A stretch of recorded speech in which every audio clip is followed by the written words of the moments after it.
Bet the board. What do you mean you don't bet? I mean, I don't bet. You know, I don't gamble. I don't. I never have, and I never will. Yeah, right. I'll bet you $20 I can get you gambling before the end of the day. You owe me 15 grand, pal. Pay him. Pay that man his money. It's the Bet the Board podcast. God likes me. He really, really likes me. In the end, I wound up right back where I started. I could still pick winners, and I could still make money for all kinds of people back home. And why mess up a good thing? Here's Payne Insider and Todd Furman. Welcome into the Bet the Board podcast, powered by FanDuel Sportsbook. 2 conference previews already in the can, 6 more to go, and it is the AFC North, the topic at hand for today's show. I'm your host, Todd Furman, joined as always by my esteemed colleague and co-host, the one, the only Payne Insider. But before we dive into all things AFC North, I want to remind all of you to go to FanDuel.com/BetTheBoard, use the promo code BetTheBoard, and take advantage of your no-sweat bet. That's up to $1,000 risk-free wager, just in time for the NFL preseason, the regular season around the corner, Major League Baseball, you name it, FanDuel has you covered. That's your $1,000 no-sweat bet for all new users. And Payne, 8 teams already in the books. By my simple math, that's 24 teams left to go, and you have to be brimming with optimism that we're knocking these things out one at a time. Brimming with confidence or optimism? Optimism, confidence, pessimism, frustration. I mean, we could plug in whatever word you want to use right now. After today, 3 down, 5 to go. The finish line is in sight. But we're going to kind of have this convergence of the regular season. I believe our final one is scheduled for what? Monday the 29th? Does that sound right? And then boom, college football starts officially week 1. On the 1st. Well, you want to keep the listeners fully engaged. I know that loyal college football listenership wants a Week 0 podcast. Spoiler alert, that's not going to happen with a deep dive of Nebraska Northwestern and North Texas UTEP or UConn Utah State. So you won't have that on the docket, but you will have NFL content taking you right up to the start of college football season and some marquee matchups there. But we got a lot of ground to cover, so may as well dive right into it. And as we've done through the first 2 shows, we'll run through the division in alphabetical order so no one can declare us homers, although it's amazing to see what social media and gambling Twitter wants to try and spin as far as their narrative. So when you look at the division, the Baltimore Ravens find themselves as 20-1 shots to win the Super Bowl at FanDuel Sportsbook. Baltimore is the favorite for the division at plus $1.60, and when you're looking at the Ravens win total, that number sits at 10.5 under minus $1.20. And this is a Ravens franchise that missed the postseason for the first time since 2017. They cratered down the stretch when they were besieged by injuries. The offense obviously fell off a cliff without Lamar in the mix. They averaged almost 28 points per game the first 8 games of the season. That number dropped to 18.4 over the final 9. As of December 1st, though, crazy enough, they were the number 1 seed in the AFC to the outside looking in by the time the calendar flipped. This season, obviously, or last season, I should say, would have been a heck of a lot different if they're able to convert a couple of late 2-point tries against the Steelers and Packers. But this was a roster that never really had a puncher's chance from the start, dealing with cluster injuries at the running back position, defensive back, offensive line, receiver, you name it. And we'll see exactly what the Ravens bring to the table here. But the biggest culprit for what went wrong with Baltimore last year was a defense that was absolutely abysmal against the pass, and we'll get there. But Payne, let's start with the offense. We know Lamar Jackson draws all sorts of criticism through some of the NFL circles, but this is a guy who's been relatively durable. Started 49 of 55 games since taking over. We know he's trying to get his contract situation resolved, which is a different discussion for a different day. But what kind of expectations do you have for Greg Roman and the Lamar Jackson-led attack? I think you started in the best direction in that... You want to go defense first? No, that was not your start. Your start was the injuries. And I think when we talk about football, right, there's so much variance with injuries and schedule, and it's why we really hammer these things home when we do these previews. But Baltimore was the most injured team in the NFL, and it's by a large margin, right? Like both sides were bitten by the injury bug at a historic rate. You mentioned some of the cluster injuries to premium positions like corner, but in total, more than 191 adjusted games lost due to injuries. And the Ravens were 8-3 heading into their December 5th game against Pittsburgh. And then a week later, the season was over when Lamar Jackson went down with that ankle injury. But even then, you look, and I know the point total dwindled 10 points on average, as you mentioned there, but in those 6 straight losses to end the season for Baltimore, Lamar missing effectively 5 of those, shockingly 5 of the 6 losses came by a grand total of 8 points. Without Lamar Jackson, the most injured team in the league was still competing against damn good teams, 2 of which over that stretch ended up playing each other in the Super Bowl. For me, that's really telling.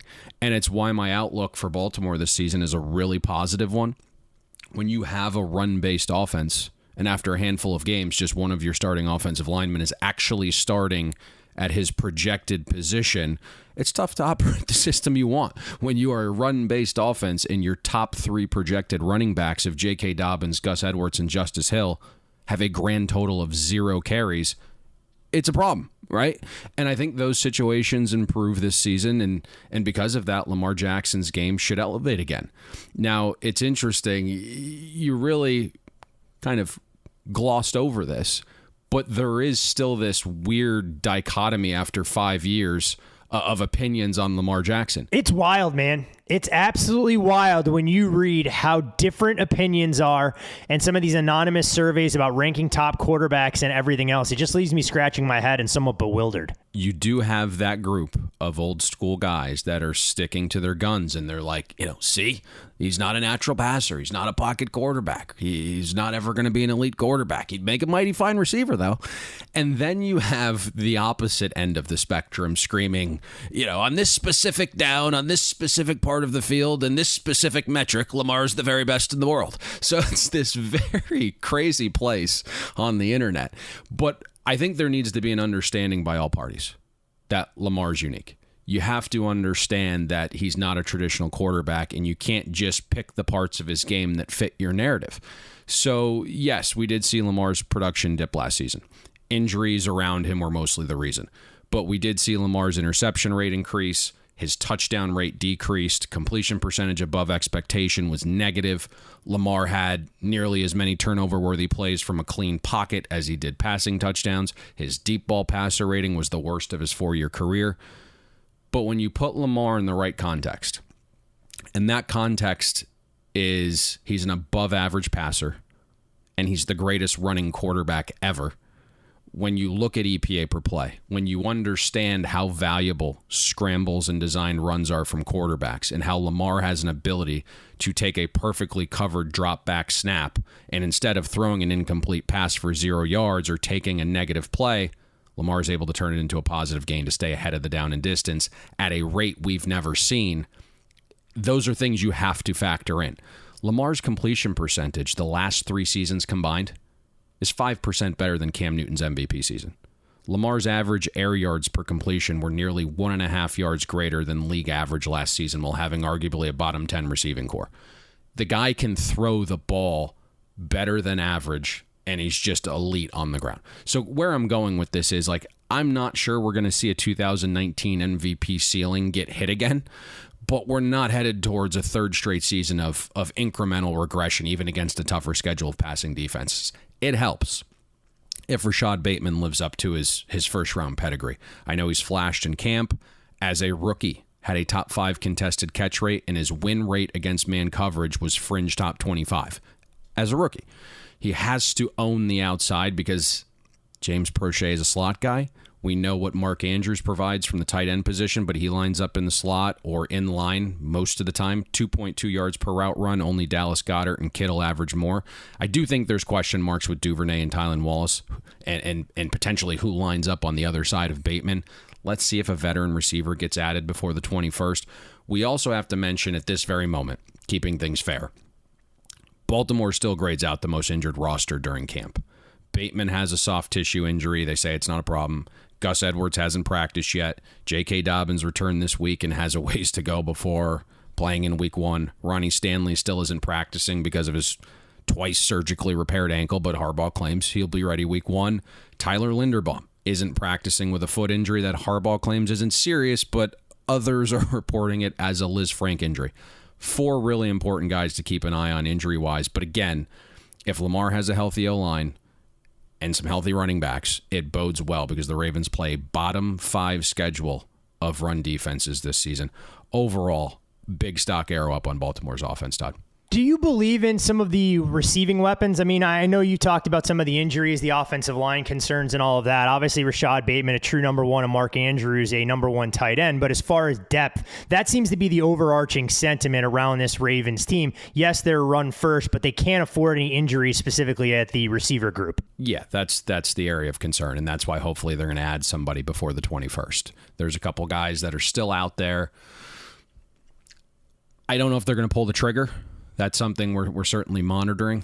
But the receiver core is what it is, right? No one's saying it's elite. No one's saying it's average. It's a below average receiver core. This is primarily a run first team. But if you can get Rashad Bateman to play like a bona fide number one, and you have a tight end like Mark Andrews, all you need is a Prochet or Duvernay to kind of take that next step and be that ancillary third weapon.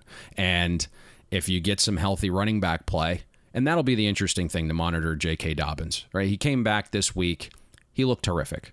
And that shocks me for a young guy that's been out an entire year. Maybe it's a confidence thing. Let's see what he looks like in 2 weeks from now. But he didn't look great. But if he's healthy, that offense changes completely. It's a fun team because you figure, I mean, we talk about injury luck, and the Ravens are a team that hasn't exactly been like the Jets, where it's injuries every single season, which leads you to point fingers more at the strength and conditioning approach and everything else. So for all the bad luck the Ravens got out of their system last year, you figure they'll be healthier going forward this year. And if health is going to be there on the offensive side, you'd also hope that it was there defensively. And the one word being thrown around as far as the Baltimore facility has been redemption defensively. In comes Mike McDonald after a short stint at Michigan. You look at some of the additions on the defensive side: Kyle Fuller, Justin Houston, Kyle Hamilton through the draft, Marcus Williams, David Ajabo comes in, who obviously won't be good to go from week one, and Michael Pierce to fortify that defensive line. The biggest weakness for the Ravens last year was giving up the big play. When you have a secondary that's absolutely decimated, you can understand why. They gave up 81 plays of 20-plus yards. Only the Jets were worse in that department in 89. 74 of those 81 plays were 21-plus yard completions, the most allowed in the NFL. Worst pass defense in franchise history by a country mile, and this from a group that hadn't ranked lower than 9th over the last 5 years, suddenly finishes dead last in the league, dead last in yards per attempt allowed. I can go on and on here, but obviously optimism around this defensive backfield improving its health. Marlon Humphrey coming along slowly. Marcus Peters probably won't be good to go from game one, but at the same time, this is a Ravens defense that may look different from a DNA standpoint with the change at DC. I like Mike McDonald. He's a young guy. He's got familiarity with the Ravens players. He's obviously spent time in the organization. I think he's going to try to be a little bit more fluid and adaptable, but the Ravens are still going to be an aggressive defense. The interior of the D-line looks stout. You mentioned Michael Pierce coming back. He's grown a little bit as a pass rusher. Calais Campbell returns. That guy apparently doesn't age. He had another fantastic season last year. There's lots of positives surrounding Travis Jones, the rookie third-rounder from UConn, and then Justin Matabuke's growth has been chronicled throughout camp. The edge needs to find contributors past Owe, Bowser, and Houston. If Owe can make that year 2 leap, that'd be huge. But as a rookie, 12% pressure rate on pass rush snaps. Tyus Bowser got paid. Justin Houston were both solid guys generating pressure, but they were poor tacklers. Let's see if they can improve there. Vince Beagle's a very underrated player that unfortunately suffered another injury, is out for the year. But that's a guy where no one really thinks about him, but metrically plays above his contract, but the injury bugs bit him. Rumor has it JPP is a real possibility to be added to the Ravens roster. Baltimore and Pierre-Paul had a June meeting that went extremely well, I was told. Let's see what happens there over the coming weeks. Linebacker group still has some questions for me. They got solid play from Josh Bynes. He just fits that Ravens organization and system so well. The problem is Patrick Queen's an absolute zero. And he looks like a bust at this point, right? I mean, nearly 1,800 snaps in 2 seasons. He's a poor tackler. He doesn't like contact. You can confuse him, so he's horrific in coverage. The only way Baltimore's gotten Queen to provide quality snaps is when they say, hey, just go blitz the quarterback. Maybe Mike McDonald can change that trajectory for Patrick Queen, but, I mean, he is a liability on the football field. Secondary, you mentioned, should be healthier, and the talent is better. Marcus Peters didn't play a single snap last season. Marlon Humphrey played less than 70% of snaps, but those snaps were at less than 100%. Kyle Fuller's coming off his worst season as a pro, and I think we talk about corner deals like this virtually every preview season. When you have a pedigree guy like Fuller at a premium position that costs $2.5 million, it's a fantastic lottery ticket. And if Fuller recaptures a piece of his 2018 form, you're going to walk up and cash that lottery ticket. Baltimore spent on Marcus Williams. He's an elite safety that hasn't turned 26 yet. I think Williams maybe solves some of the linebacker issues because with him there, you can now move Chuck Clark into the box. Ravens also drafted Kyle Hamilton in round 1. Tony Jefferson was brought back in. Apparently, he's been rejuvenated and has had a fantastic camp. Overall, the Ravens defense is a massive buy for me. I like Mike McDonald. The schedule gets substantially easier. Baltimore faced a top 10 schedule of overall offenses and passing offenses last year while being the second most injured defense. Now they project to face a bottom 5 schedule of both overall offenses and passing offenses. Again, just stock arrow up here for Baltimore's defense, Todd. I think what was so interesting when you read some of McDonald's quotes this offseason and leading up through camp, he highlighted, obviously, the depth that they had in the defensive backfield and saying, you know what, I'm not here to build a system and plug those pieces into the system. I'm going to build a system around the talent and personnel I have. And you like that flexibility and the need, the desire, the want to be able to adjust. And you hope it pays dividends for this Ravens team, who obviously has aspirations of getting back to the postseason and not watching an 8-3 start through 11 games go by the wayside if there are injuries. A team, though, that was on the uptick last year while Baltimore was trending down became the Cincinnati Bengals. They just finished the regular season at 10-7. We obviously all forget that with their improbable run to the Super Bowl where they came up a field goal short against the Los Angeles Rams. And when you're looking at some of the Bengals numbers this season, they're 22-1 at FanDuel Sportsbook to win the Super Bowl. They're plus $1.80 to merge atop the heap in the AFC North, and their win total sits at 9.5, shaded $1.30 to the over. And I guess for me, the biggest question with the Bengals is, can this franchise handle the weight of expectations? I mean, other than Joe Burrow last season, what changed for the Bengals? Obviously, they bought into some of the things that had gone on. They were the beneficiaries of good fortune, but it's still an organization seeking back-to-back playoff berths for the first time since 2015, and you have to wonder how things are going to play out now with a target on their back. The one thing, though, that in my opinion, that does get overblown is this Super Bowl hangover. 10 of the last 13 Super Bowl losers have actually made the postseason the following year. But the big difference for the Bengals, last year Cincinnati were underdogs in 15 of their 17 regular season games. This year they're now favored in 14 out of 17. And before we get into the X's and O's on offense and defense, Payne, I think the biggest question to ask around Cincinnati is, how have you viewed the market and the way that they've priced the Bengals? Maybe not so much on a week-to-week basis as we look at that snapshot, but as far as the season-long outlook for Cincinnati in another trip for Zac Taylor. I think the entire thing's interesting. You kind of touched on it before you asked your question. How do you deal with expectation? You know, how do you handle having a target on your back every week? We know this, right? It's far easier to play with the us against the world mentality and line your locker with quotes from analysts that don't believe. It becomes your weekly fuel. And that's what Cincinnati played with last season. And again, you hit on where odds makers have projected them. And last year it was a 6.5 win team that was only favored in 2 games. And this year it's a team that's projected to win nearly 10 games when you factor in juice, and they're now favored in 14. So you talk about a swing in perception there. The talent and upgrades certainly warrant the Bengals being priced different in the market. I think it'll just be fun seeing if Cincinnati's priced too high as their schedule increases at the highest rate in the league. I mean, go ahead. No, I was going to say, and I didn't want to cut you off, I was going to say some of the concerns we had about the Bengals team last year, an organization that's typically been the model of dysfunction, I do have to give them credit for, because they obviously tried to address that with upgrades in personnel this offseason. Yeah, I mean, there's no doubt about it, right? I think we touched on this immediately in our offseason preview, post-draft and free agency. The problems that we outlined every time we spoke last year specific to the offense, the organization seemed to understand themselves. They accepted, because Cincinnati addressed them immediately, like went out and signed Alex Kappa and Ted Karras. And then when La'el Collins became a cap casualty of the Cowboys, Cincinnati pounced right away. So you have this brand new starting center, a brand new right guard, a brand new right tackle. And it had to be done. Joe Burrow had the 6th quickest release time last season, yet he was pressured on 35% of his dropbacks because the Bengals' offensive line was 30th in pass block win rate. And you go piece by piece here, and Ted Karras, right, graded out the 7th best pass blocking guard last year. Among guards with more than 1,000 snaps, Alex Kappa graded out 15th overall. La'el Collins, we talked about the steps he's made as a professional when we did the NFC East breakdown, but he graded out the 13th best tackle among those with at least 700 snaps last year. The hope is Jonah Williams takes another step at left tackle and Jackson Carman can slide in at left guard. The staff has raved about Carman so far in camp. Let's see what comes of that. I think we knew he wasn't a tackle, even though that's what he played at Clemson, and there was talks about moving him to guard originally.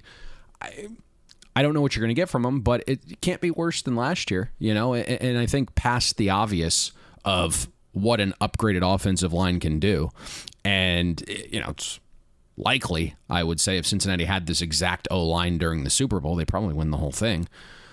But the hope is the offensive line instills confidence in Zac Taylor to be a little bit more aggressive. Joe Burrow is clearly that dude, right? Number 1 quarterback in accuracy last season. Didn't matter if Burrow was facing man or zone coverage. Didn't matter what sector of the field Burrow was throwing to. Burrow was the most accurate quarterback with an offensive line that finished 31st in pass protection. That says a lot to me. But what an upgraded offensive line should allow Zac Taylor to do is be more confident, which leads to more aggressiveness on early downs. You look last year, I think we discussed it ad nauseum, like, hey, we're running a little bit too much on first down, a little bit too predictable. Second down, a little bit too predictable. Taylor called pass on 47% of first downs in 2021. It was a bottom 10 rate in the league, despite Joe Burrow being 3rd in EPA on first down passes and 3rd in yards per attempt. And when you look at the schedule the Bengals are going to face this year, they go from the 2nd easiest schedule of defenses to the 2nd toughest year over year, okay?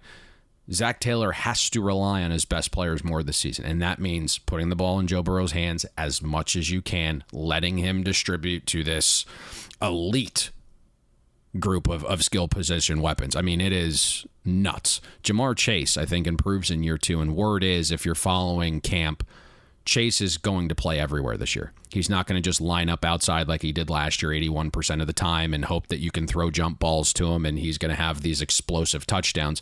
They're preparing and being ready to combat the too high looks Cincinnati anticipates seeing from defenses this year to limit that explosiveness. T. Higgins should be healthier after having shoulder surgery this offseason. You have a great slot in Tyler Boyd. Mixon is multiple and should be on the field more third downs this year. And while Uzama is a little bit more well-rounded, I think Hayden Hurst's a better pass catcher. So the weapons are plentiful here, Todd. And I think if you just allow Joe Burrow to put the ball in his hands a little bit more, I think you're going to see the offense maybe tick up again. I mean, it sounds like you're going to be disappointed, Payne, that you're going to not get as much Samaje Perine out there on third down, or if you believe everything you're reading from Bengals camp, that Chris Evans is suddenly going to have a massive role in terms of everything that the Bengals want to do. You, of course, mentioned Mixon, who did have a career year, 3rd in rushing yards, 4th in touchdowns, an incredibly high usage rate. His raw numbers, though, did definitely look a heck of a lot better than some of his efficiency metrics, and a lot of that, of course, can be attributed to an offensive line that you well chronicled left a lot to be desired when you look at how it finished in the Super Bowl. As far as this team defensively, Lou Anarumo probably did an underrated job getting them to play up to their potential and arguably exceeding expectations. You look at what they added this offseason, mainly in the draft, Dax Hill and Cam Taylor-Britt to kind of fortify that secondary. You do lose Larry Ogunjobi up front. The impending drama is the uncertain contract situation around Jesse Bates. Will he or won't he be out there when they start playing meaningful football? When you look at this Bengals team, they obviously need B.J. Hill and DJ Reader to hold up against the run with big bodies on the interior. Trey Hendrickson was an expensive deal going into last year, but clearly upgraded what this team was able to do in terms of bringing pressure, his quarterback hits, his sack contributions. Hard to truly quantify exactly what he meant to that defensive unit overall. But you look at the Bengals stop group, and there's no doubt they overachieved last year. Are they able to do so again this season? You know, that's the interesting debate because I know Bengals fans were upset with us, but here's the thing is, like, even you right there, you think they overachieved last year. I mean, they had the third most expensive defensive line, their third most expensive secondary. Right? When you put it in that context, you should expect good play. And I just that was the problem when we would assess the Bengals last year. It's like, when you put it in this context, they're not as good as you think. And I will say this, though, right? Everyone was focused on Joe Burrow and how electric their weapons were. The Bengals defense was quietly respectable, right? They did. They made the leap from 27th to 19th in year-over-year schedule-adjusted defensive efficiency. But again, like, you put it in the context of what was spent financially to get there, and it's not as impressive. And as these offensive players need new deals, you know what that means to defensive spending. We're seeing it with Jesse Bates, as you allude to. There's a reason they went out and got Dax Hill in the first round. This is Jesse Bates' last stand for leverage, knowing that they want to compete for a Super Bowl this year. It has to be done. Let's see how long he holds ground. One thing is crystal clear of last season's Bengals defense, though. Any question we had about their unit, it got answered in a positive manner. You know, we weren't sure what Lou Anarumo was as a defensive mind. Well, you know, even though he hadn't really shown to any point in his career that he was excellent, he did prove to be a damn good game planner and fantastic with in-game adjustments down the stretch Super Bowl run, right? So you get like a check mark there. Then we looked at Trey Hendrickson. We know the money they spent. And the question we had was, could he get after the passer at the same rate in an expanded role as what he showed as a well-rested situational rusher in New Orleans? Yes. Holy cow. I mean, Hendrickson had a 16% pressure rate on pass rush snaps, finished top 10 in pass rush win rate, accounted for 41% of the Bengals sacks. Like, check mark. And then we were like, how are the Bengals linebackers going to hold up knowing they don't really allocate resources there? And even though the linebacker play wasn't good, both Logan Wilson and Jermaine Pratt simultaneously had their best season in the league ever. So a relative check mark there. And then the cast of inexpensive secondary misfits with Chidobe Awuzie, Von Bell, and Mike Hilton, they weren't wanted in their previous home, formed a really respectable secondary. Each of those guys far exceeded their contract value. Each of those guys simultaneously graded out as having their best seasons ever in a season in which, you know, they eclipsed at least 900 snaps. So you get a check mark there. Every question mark the Bengals defense had last season had a positive answer. Now, I'm interested to see how that gets followed up this season. Cincinnati has the fourth most expensive defense. You make a Super Bowl run, you have to be better than below average in 2022, right? Fortunately, the schedule of opposing offenses dipped slightly. Bengals face an average schedule of offenses. That's not too daunting for playing in the AFC when you put it in that AFC context. And certainly that can become easier if Roger extends Watson's suspension, knowing both those games against Cleveland are in late October and the middle of December. I do like some of the young depth pieces added, right? Dax Hill is savvy. He can play in the slot or safety. Cam Taylor-Britt, you mentioned, has a load of talent. Let's see if he can put that together. Those are going to be the guys that probably send some of the expensive veterans packing and not getting their extensions next season. Zachary Carter, I'm told, is going to contribute right away. He's been fantastic through 2 weeks of camp getting pressure. But for the Bengals to make a small leap defensively, have to be better than just average on early downs, have to limit explosive plays, bottom 10 in the league in explosive play rate allowed last year. Clean up those two things, and I think Cincinnati can pair an average to above average defense with an elite offense. We were skeptical, obviously, of Zac Taylor, and rightfully so, going into last year. You talked about where the Bengals' win total was at 6.5. They actually took money from professional bettors under that number. How much does one season change the way we should be viewing Zac Taylor, or is it more about Joe Burrow being the guy, as you described, masking some of what Taylor doesn't bring to the table as a head coach? I know he secured his bag, and a credit to him. You want to see everybody get paid, but Joe Burrow probably should be collecting commission on anything Zac Taylor makes going forward. Is there a guy who's had a larger trajectory over a shorter sample size? I mean, the guy was unemployed. Literally, Sean McVay pulled him off the unemployment line and said, "Hey, just come be like an assistant receivers coach." And he's catapulted to the moon within 4 years.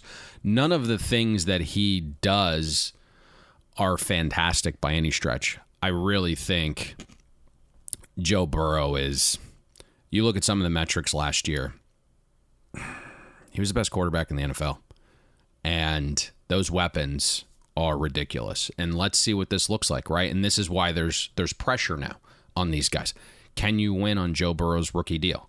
Can you win within this little time frame where everything's stacked? And we're sitting here having this conversation, and we've hinted at it multiple times now. You have the fourth most expensive defense. It's average. What's going to happen moving forward when you have to pay all these guys on offense?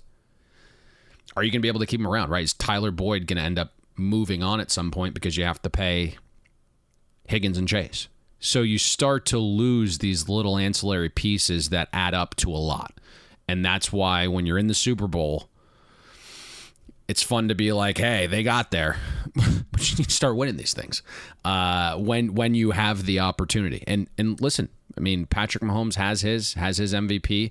That organization's already reset the clock, knowing that they've paid Patrick Mahomes, and now we're going to build back up again. There's more pressure on the teams like the Chargers and the Bengals to go out and win a Super Bowl while their quarterbacks are still relatively cheap. It's the whole thing. I mean, it's such a different dynamic in play when you look at roster composition and how the salary cap forces teams to stay one step ahead of the curve, knowing where they've allocated resources and being able to maximize some of those rookie contracts, especially that Cincinnati has working in their favor on the offensive side of the ball right now. Want to remind all of you, our loyal listeners out there, to follow Payne on Twitter. You can do so at Payne Insider. I'm Todd Furman. You, of course, can follow me there as well. Most importantly, as always, follow the podcast at Bet the Board Pod.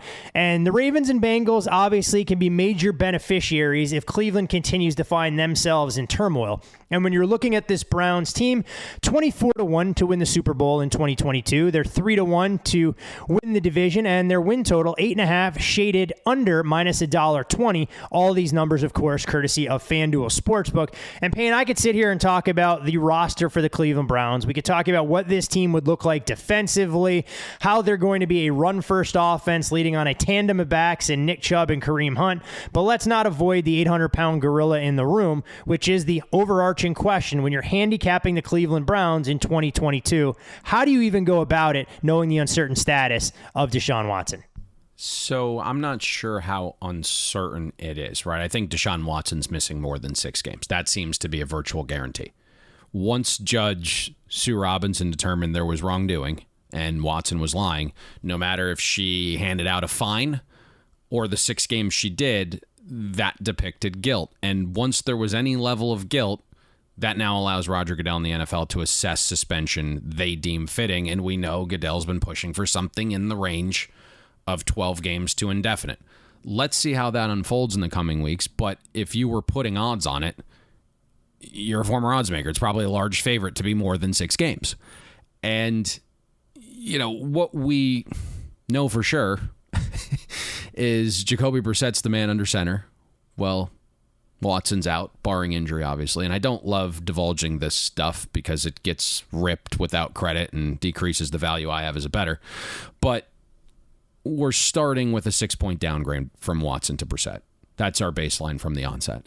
And we'll adjust up or down with each data point thereafter. But when you stick with that 6 points for context, roughly 31 points is equivalent to a win. So if Watson's suspended for 12 games, that's roughly 2.3 wins lost, downgrading from Watson to Brissett. And I understand a lot of people aren't happy with Watson, but strictly speaking, as a football player, the last time we saw Watson for a full season was 2020. He was playing with a horrific Houston Texans roster, and Watson had a better adjusted accuracy than Tom Brady. Watson averaged nearly 1 yard more per pass attempt than Aaron Rodgers. And oh, by the way, Watson's really mobile. So that's really how you have to think of Deshaun Watson as a quarterback. I mean, he's elite. He's one of the very best in this league. Now, the Browns have the easiest schedule in the NFL by a long mile the first 4 weeks, and that gives Brissett time to acclimate to a new system and teammates. But year over year, right, the Browns' schedule of run defenses faced goes from the 3rd easiest to above average in difficulty, and that's significant when we're talking about a run-first team with a backup quarterback, and you kind of alluded to the idea of needing to be able to run the ball. Now, for Jacoby's sake, hopefully Cleveland's offensive line is substantially healthier than last season. We know how good they can be, but with injuries piling up, right? The Browns finished 29th in pass protection efficiency and 30th in adjusted sack rate allowed. Now you have a quarterback in Jacoby Brissett that likes to hold on to the ball, and he's got this elongated release. Brissett finished with the 4th highest percentage of dropbacks holding on to the ball for at least 3 seconds. He needs that Browns O-line to be healthy and elite, and I think if you look at how Brissett graded out last season, certainly, according to PFF, he was a top 15 quarterback. I don't view him as that, right? We know he's a veteran. He's got 37 career starts to his name, but why I like looking at all metrics? Because you can, kind of see the entire picture. And out of 35 qualifying quarterbacks last season, Brissett finished dead last in yards per pass attempt, 31st in EPA per pass attempt, 29th in success rate, 26th in turnover-worthy plays. And listen, this isn't going to all be on Brissett. O-line has to play to its potential. You mentioned the 2 elite running backs. They need to be efficient. We saw Hunt demanded a trade last week, but he's a consummate professional, so he's back, right? Guys want to get paid, and obviously, he's not getting the carries he wants behind Chubb, rather. Then you also have this, Amari Cooper situation. He's got to stay healthy. We know he plays banged up, so he's willing to do that. You have Peoples-Jones, who needs to make that year 3 leap and be the bona fide number 2, they think. And then David Njoku needs to go from, being an athletic specimen who looks like a belly shirt model to a dominant tight end for once, right? And have the production match the contract. And then, Kevin Stefanski needs to be better. Whether it was his way of detaching himself from Baker Mayfield and sending him out of town, Stefanski did a slew of things that were not optimal last season. He took a step back from his Coach of the Year season, right? The Browns' offense was also bad situationally. 6th worst in red zone offense, bottom 10 on 3rd down, which is a real problem when you're top 10 on early downs. So Stefanski has to be better this season for Jacoby Brissett. Everyone else has to be perfect around Jacoby Brissett, and that's basically the treatment Brissett got when he was in Indianapolis in 2019 when the Colts won 10 games. Everything around him was perfect. In regards to the Cleveland defense, Payne, Joe Woods, as defensive coordinator, has a wealth of riches, so to speak, at his disposal. That, of course, is highlighted by Myles Garrett, who leads by example, continues to improve his incredible skill set, set a career high in sacks last year with 16, 17 tackles for loss, 33 quarterback hits. Myles Garrett finishes 3rd in the NFL in that sacks department. He averages 0.86 sacks per game in his career, the 2nd most by any player in NFL history with a minimum of 10 games, but he wasn't the only one. Obviously, having Jadeveon Clowney out there helps set the edge. The 35% pressure rate created when those two are on the field is absolutely incredible, and we've talked at great lengths until we're blue in the face about how many different pieces Cleveland has in the secondary. There's a lot of reason to be excited about this Browns defense, but you watch them down and down last year, and for my untrained eye, it left a lot to be desired. Yeah, maybe. Listen, I'm a big Joe Woods guy. I think we've talked about him pretty frequently on this podcast. I had heard great things about him before the Browns hired him. The unit made a massive leap from year 1 to year 2, right? Browns defense went from 25th to 11th in schedule adjusted efficiency. That is a massive leap. And it's real improvement when the schedule went from the easiest to average while making that massive year 2 leap. I do think this is a big year for Joe Woods, probably his most important season to date, with Deshaun Watson missing significant time, right? More pressure is going to be on the defense to elevate their game again and sneak into the top 10. Defensively, up the middle, they feel a little soft. Jordan Elliott's being pushed into a starter's role at D-tackle. He's a 3rd-round pick in 2022. He's been varying degrees of bad for 2 seasons. He's recorded a pressure or a run stop on just 3% of his 800-plus career snaps. Taven Bryan, the former first-round pick of the Jaguars in 2018, comes over after 4 years of being a rotational defensive tackle. Cleveland thinks he fits their scheme better and has, untapped potential. Let's hope, because in Jacksonville, Bryan had 3 straight seasons of regression. Bryan's last 2 seasons on more than 800 snaps, he recorded a run stop or a pressure on just 5% of snaps. You have some of the young guys. Tommy Togai, he's the local Ohio State product. He's in year 2. He's going to be competing for rotational snaps. Strong dude, 40 reps to the combine, most of any player. but he had a horrific rookie season once he got some burn in week 10 onward.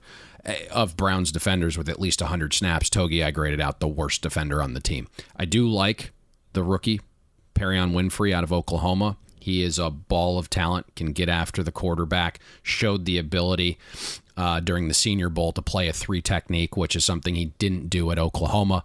But again, why D tackle is a focus for me is Cleveland doesn't have Deshaun Watson, right? It'd be different if Watson was out there building leads and forcing opposing offenses to pass, but the Browns are going to face more run plays defensively with Jacoby Brissett under center. That's inevitable. You mentioned the defensive ends, right? It's Myles Garrett, who's all-world, number 1 edge in pass rush win rate and top 5 in pressure rate. Clowney had to be resigned after finishing 4th in pass rush win rate. He is fantastic setting the edges as well, as you mentioned there. Cleveland traded for Chase Winovich.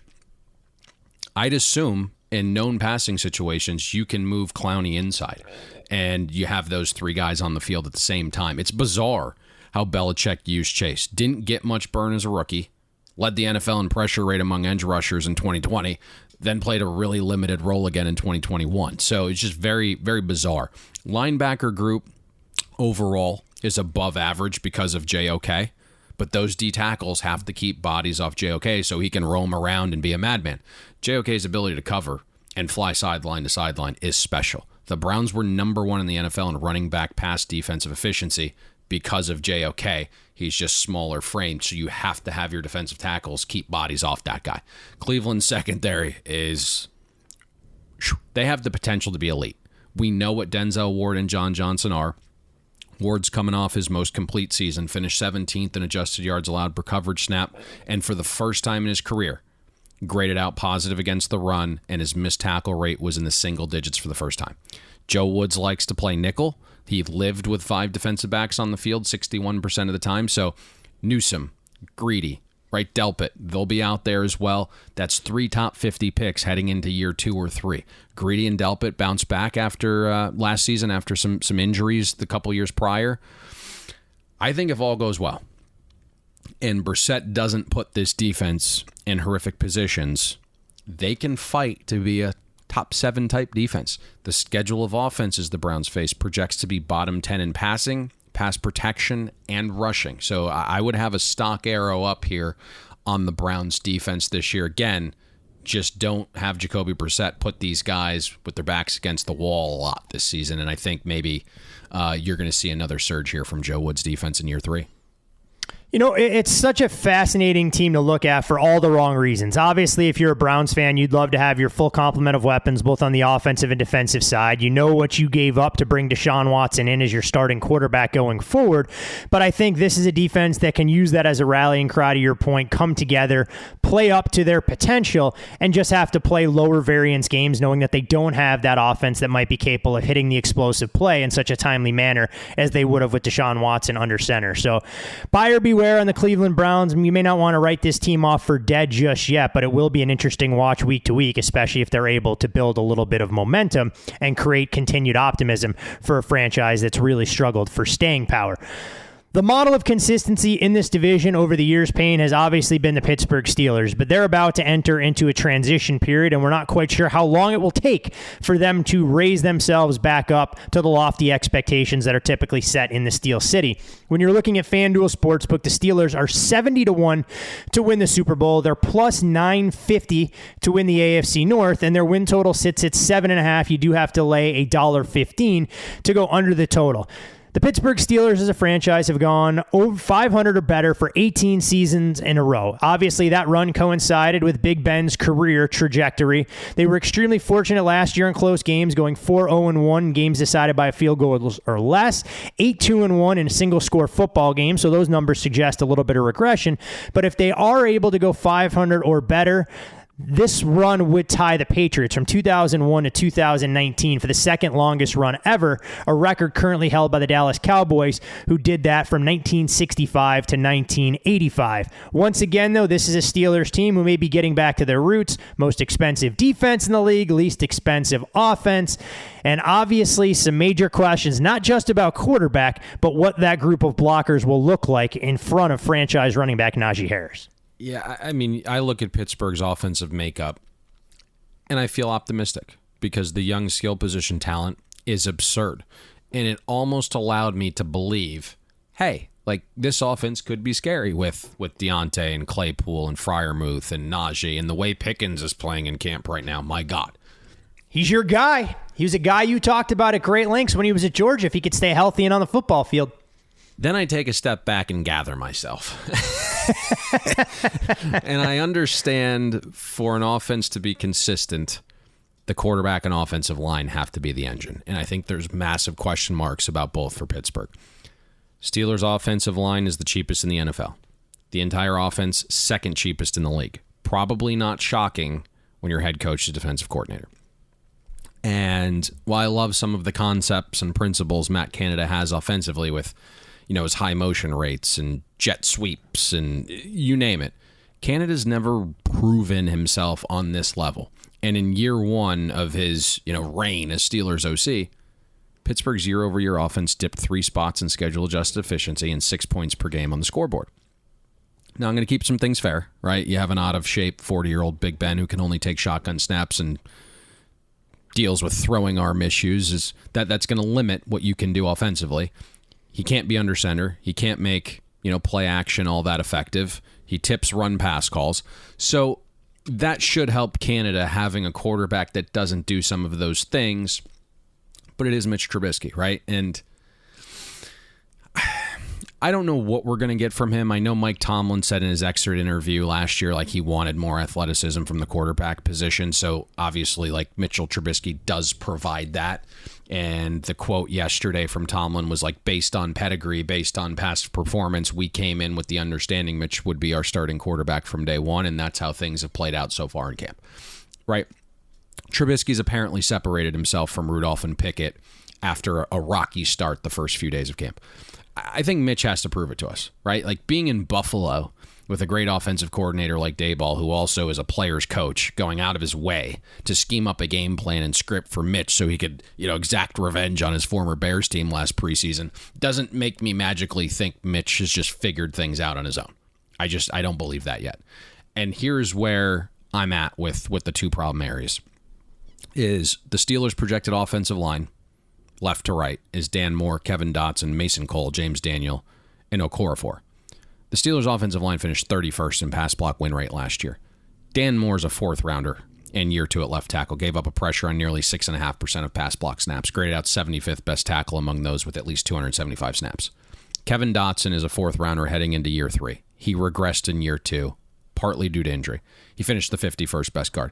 Mason Cole was drafted out of Michigan in 2018. Pittsburgh's his 3rd team since then, okay? Both Arizona and Minnesota were in desperate need of O-line help. Neither chose to keep him. James Daniels is the best offensive lineman on this team. He might not have lived up to the draft type, but he's spit out 4 straight seasons of good ball. He's coming off his best season.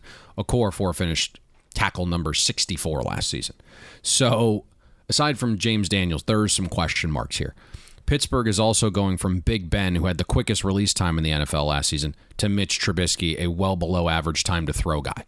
Pittsburgh's O-line has got to improve quickly, or Mitch is going to be under pressure a lot. And what we've seen through 5 seasons of Mitch is that when he's under pressure, his passer rating dips 32 points, his completion rate dips 20%, and he's in the 44th percentile of quarterbacks under pressure. Word out of camp is Matt Canada wants to use Trubisky's athleticism, right? Move the pocket, rollouts, sprint outs. Through 5 seasons, Trubisky's in the 34th percentile when throwing from outside the pocket. Let's see how that works. I'm going to be glued to the Steelers game, this Saturday. I'm going to be keeping a close eye on them throughout the course of the season, probably a little bit more intently than I would other teams, just because I want to see what this looks like. We know what Mitch Trubisky is. The guy is loaded with talent. Good enough arm, mobile, athletic.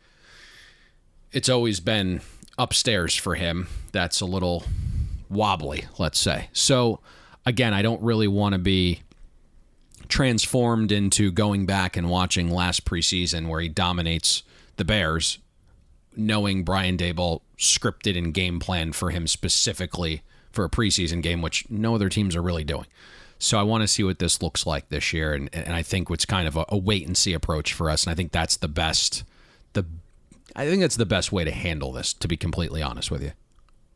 What kind of expectations do you think it's fair to have for sophomore running back Najee Harris, who we know carried a tremendous workload last year, 381 touches, led the league, most by a rookie since LaDainian Tomlinson back in the early 2000s. He obviously showed his elusiveness, avoided the most tackles in the NFL, according to PFF at 95, with Jonathan Taylor behind him at 77.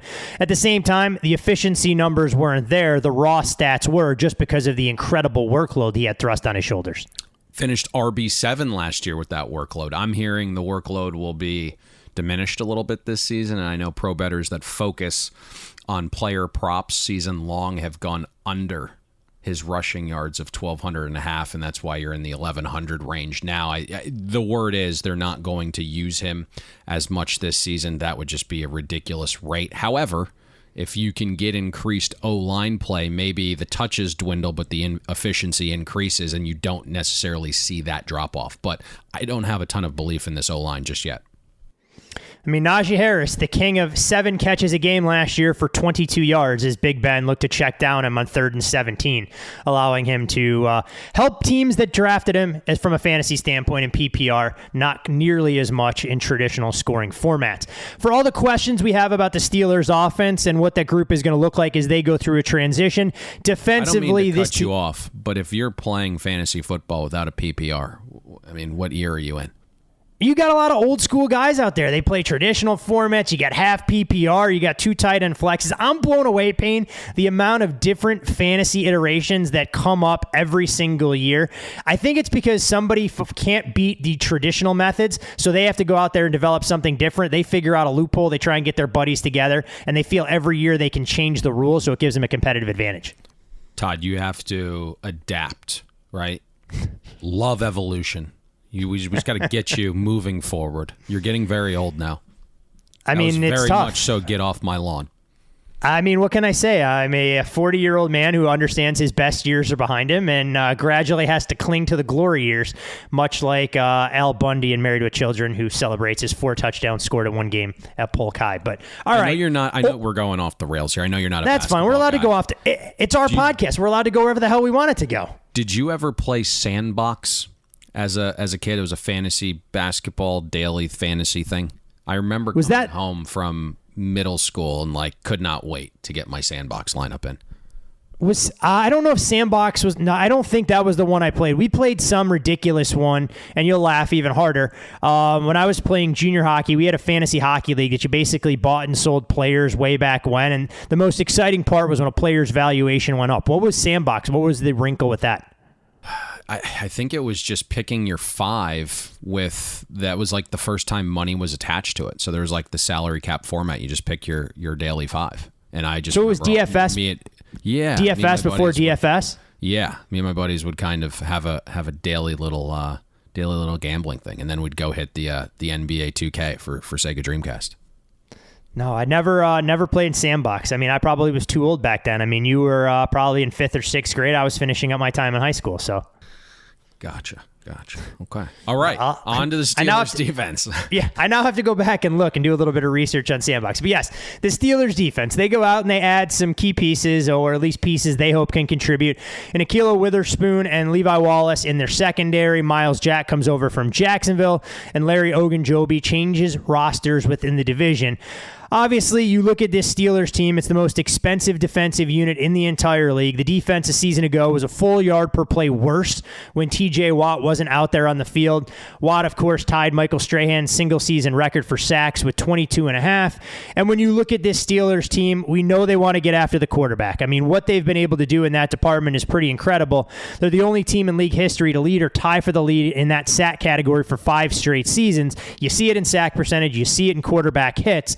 But obviously, the Steelers had plenty of questions. This was a group, from a defensive standpoint, that was surprisingly porous against the run. Did they do enough to solidify their run defense to take some of the burden off their pass unit instead? I can't get off topics. CBS ended up acquiring Sandbox, apparently. As for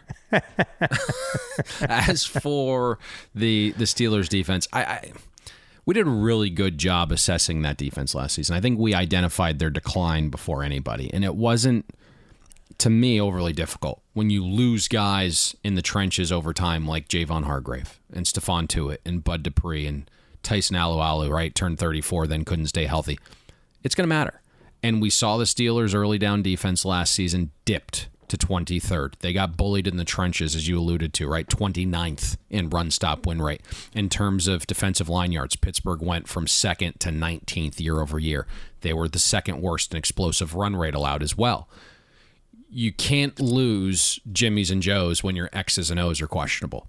And when your defensive philosophy values linebackers more than anybody in the year 2022, both on the field and in draft and free agency, you're not left with the necessary money to retain guys up front or in the secondary. And so Pittsburgh has the most expensive defense, yet they have a ton of holes.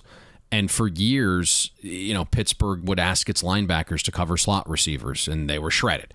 Financially, Devin Bush comes to mind, right? Blew tons of draft capital there, and he's been horrific. Graded out worse each season for 3 straight seasons. Then Pittsburgh goes out and signs a career underperformer in Myles Jack for $8 million when there were damn good corners on the market for less. Corner's a premium position. Now Roquan Smith asked the Bears for a trade, and one of the first teams linked to him, Pittsburgh, right? And you wonder why you're one of the worst defenses defending running back passes last season, right? Bush can't move well enough. Myles Jack does have some sideline-to-sideline ability, but he was 38th in yards allowed per coverage snap among qualifying linebackers. Now, regardless of what you think of him as a human, I like the addition of Brian Flores as a defensive mind. I think he's going to help Mike Tomlin be a little bit more multiple. I think he's going to push Tomlin to play with 5 DBs on the field more frequently. He's probably going to push him to be a little bit more aggressive with blitzes. Pittsburgh was below average in blitz rate last season. Brian Flores, we know, wants to heat you up. It also appears as though right away the air was cleared with Minkah Fitzpatrick and Brian Flores after they didn't get along together in Miami. Minkah claims he's excited to work with Flores. We'll see. Cam Hayward and TJ Watt. They're both elite. They were top 10 in pressure rate at their respective positions.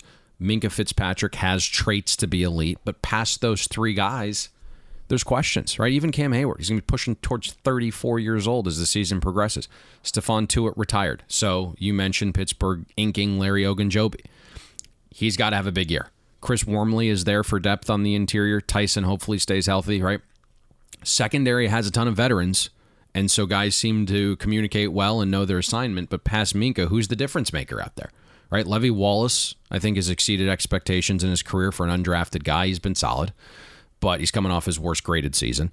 If Pittsburgh relies on Ahkello Witherspoon more this season, can he play at the same coverage level he did last year while not being a total liability against the run? If he can, Pittsburgh may have struck gold.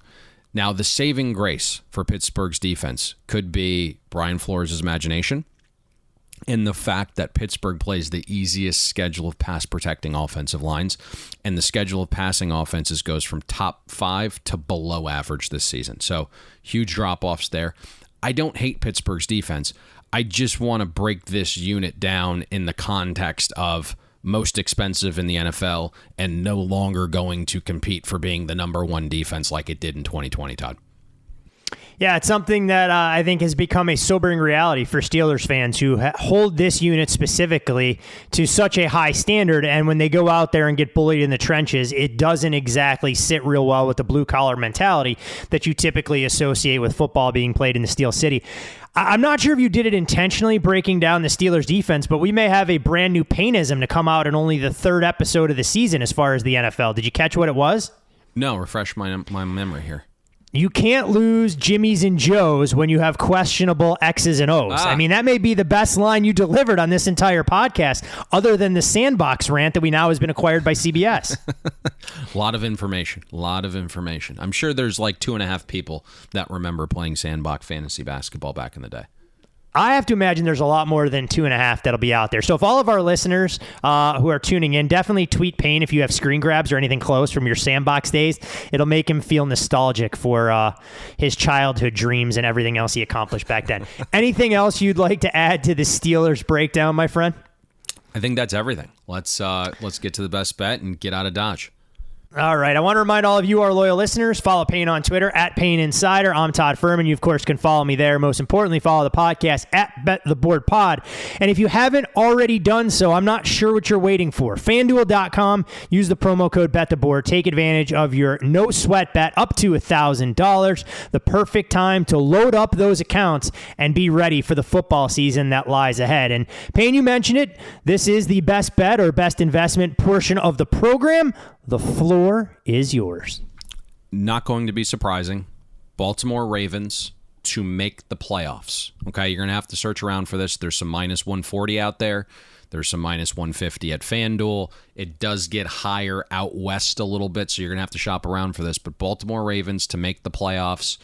We laid minus 140 here. We think this is the better option than going over 9.5 wins, where if you go to like Pinnacle, it's like over $2 to go over 9.5 wins. 10 is going to get you into the playoffs here, and this is just a little bit more affordable to go this route. Both of those units, I think, offensively and defensively, are going to see tick-ups just based on health. And we also have an element here where I think we're expecting Deshaun Watson to be suspended for more than 6 games. So that's where we're going. Baltimore Ravens to make the playoffs. Again, shop around. You can find minus $1.40 out there. Always best, like we encourage you guys to do, take advantage of the numbers there. FanDuel, obviously, a pretty competitive number in their own right at minus $1.50. I can corroborate what you said about the price being significantly more expensive out west. I looked around at a number of shops and saw we went initially out west. Yeah, exactly. I mean, saw what some of the shops are out here in the desert. So it pays to have more shops at your disposal than less. As always, we encourage you to take the best numbers available. We'll be back with you on Thursday. Division NFC North, Payne. I'm not sure what you had in mind for Thursday, but I guess we can talk about that. But we are back. We are back Monday. We're back. What? Jesus, I can't even get my day straight. Yeah, Monday. Today is Thursday. Good Lord, if this is how the preseason's going, the regular season. Whoa, strap in. It's going to be. You need a couple more alfalfa sprouts in your system. I hear that's good for the brain. I'm gonna need something. But all right, follow Payne on Twitter. You can follow me there as well. Follow the podcast. With a Baltimore Ravens. I'm going to ask you a question here, by the way. I just keep cutting you off, but we want this information. We want this information. That's fine. I was reading an article the other day that basically. Oh no! Here we go. And this is where we are with the internet in 2022. Like, everything's bad for you. Broccoli sprouts substantially better for you than actual broccoli is what I'm hearing. Like 40 times better. You're the health nut. Are you going with broccoli sprouts these days? If so, we all may need to transition. You know what? I used to eat sprouts as a kid. I haven't really incorporated them into my diet. I did miss that article, so I have to make modifications on the fly. I mean, I'm not quite on the TB12 plan by any stretch of the imagination, but I'm always happy to evolve and adjust and make sure that I'm doing what I need to from a baseline nutrition standpoint. Yeah. Okay. So you get back to us on broccoli versus broccoli sprouts. All right, I'm glad. Thank you for giving me homework. I really appreciate it. It means the world to me going into the weekend. Your weekend's fucked. We expect this response by Monday. Thanks, everyone, for tuning in. That's 3 division previews knocked out as eloquently and extensively as we know how to do. And before this thing gets further off the rails, we're closing up shop here. So hopefully with a Baltimore Ravens yes to make the postseason ticket in hand, come early January, we'll see you at the window. Thanks for listening to Bet the Board. You can catch Todd and Payne every Monday, Wednesday, and Thursday during football season, breaking down the biggest NFL and college football games. And to make sure you don't miss any free best bets, subscribe to Bet the Board on iTunes, Google Play, Spotify, or wherever you listen to podcasts.